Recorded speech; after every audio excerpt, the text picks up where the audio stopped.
Hi everyone, this is Neha again from Soul Mind Power, and today's video is for parents so that they're able to parent their children really well during this time when we all are confined to our homes.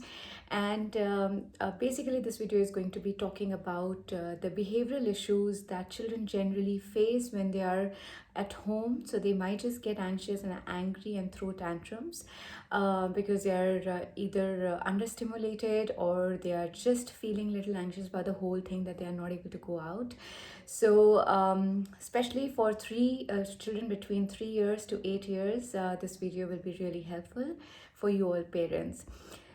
So the first important tip here is that the moment your child starts to throw a tantrum, or you know that he's getting into that zone where he's throwing tantrums, he's throwing things off because he's angry. So you have to ignore that behavior. When I say ignore, you don't really have to ignore, but just say, hey, well, I am not really liking this behavior of yours and I will not give in. And that's it. Just say that and continue to ignore till your child becomes a little calmer. And that's when you have to reward him. So you don't really have to say that, okay, just because, you went quiet or you stopped crying or stopped throwing tantrums, that's why I'm giving you this. No. So generally, once your a child calms down, after say about 10 to 15 minutes, just give something to him, maybe a tangible thing or an intangible thing. Now when I say intangible reward, that means giving a tight hug and trying to spend some time with the child or trying to do things together, maybe draw or color together. So that's an intangible reward, whereas the tangible reward is something which can be touched and felt. So this could be making something nice for the child, or giving something to the child, for example a pack of chips or a chocolate. Now this doesn't really have to be a regular thing, because we don't have to condition your child's mind to such tangible rewards. So more than the tangible rewards, I would request all of you to kind of just give intangible things, that are spending quality time with each other, reading stories to the child, doing some craft together, making it together, or coloring or painting together. So these are the kind of intangible rewards that you can give once your child has stopped throwing a tantrum. So first is definitely ignore their problematic behavior. The second thing is, for example, you want your child to do two things, and this could be maybe you want your child to wash his feet before getting onto the bed, or you want your child to wear the night dress. So because both of them are important, and your child is like throwing a tantrum that, oh mom, I don't want to do it, I just don't want to do it, I don't feel like doing it. So you have to tell them that, okay, you have a choice. What is it that you want to do first? Do you want to wash your feet first, or do you want to wear your pajamas first?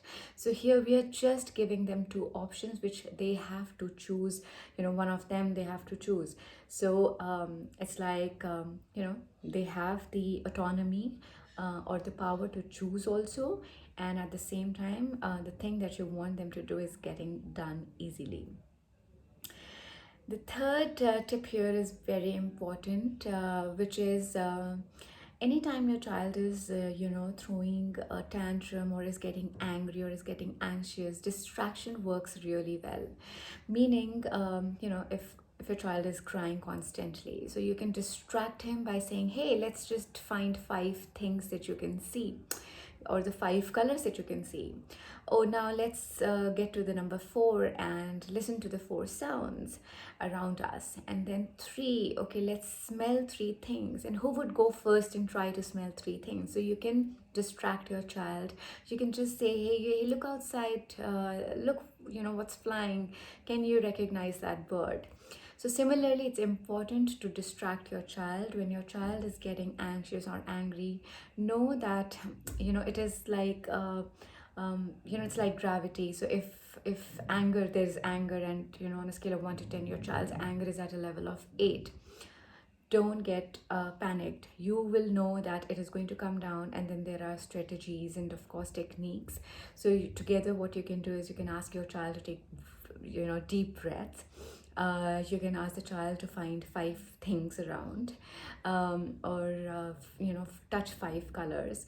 Whatever you can do to distract your child will definitely help your child to kind of distract his thoughts and emotions, or shift his emotions from anger to calm. So yeah, so these are the 3 tips for you. I hope these tips help, and I'm gonna come back again with some other video that will help you and your family move through this phase easily. Till then, keep loving yourself and take care. Bye.